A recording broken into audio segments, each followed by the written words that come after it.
বাংলাদেশের সন্ধান মিলল ইয়েমেন থেকে আনা এক অমূল্য ইতিহাসের। এটি পবিত্র কোরআন শরীফের এক ক্ষুদ্রাকার প্রাচীন কপি, যার বয়স ধারণা করা হচ্ছে প্রায় 350 বছর। আমি পেয়েছি, এটা আমার হাতে আছে প্রায় 50 বছরের উপর। আর আমি যতটুকু জানি, যতটুকু শুনেছি, এটা আমাদের পূর্বপুরুষ 3-4 পুরুষ আগের এই কোরআন শরীফটা। আর ওরা যখন ইয়েমেন থেকে আমাদের বাংলাদেশে আসছে ধর্ম প্রচার করতে, তখনই ওনাদের সঙ্গে এটা ছিল।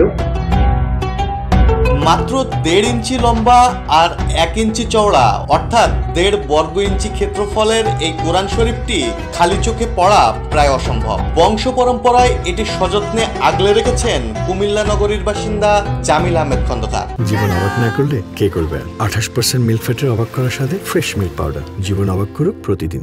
ধারণা করা হয় প্রায় 250 বছর আগে তার পূর্বপুরুষরা ধর্ম প্রচারের জন্য ইয়েমেন থেকে কুমিল্লায় আসেন এবং সঙ্গে নিয়ে আসেন এই পবিত্র গ্রন্থ। ইতিহাস গবেষকরা বলছেন, সেকালে বাংলাদেশে এমন ক্ষুদ্র কোরআন ছাপা হতো না। এগুলো বিভিন্ন ইসলামিক দেশ থেকেই আনা হতো। যদিও মুদ্রণ শিল্পের উন্নতির ফলে এখন এর চেয়েও ছোট আকারের কোরআন পাওয়া যায়, তবে এই প্রাচীন কপিটি আমাদের এই অঞ্চলের মুসলিম সভ্যতার বিকাশের এক জীবন্ত সাক্ষী।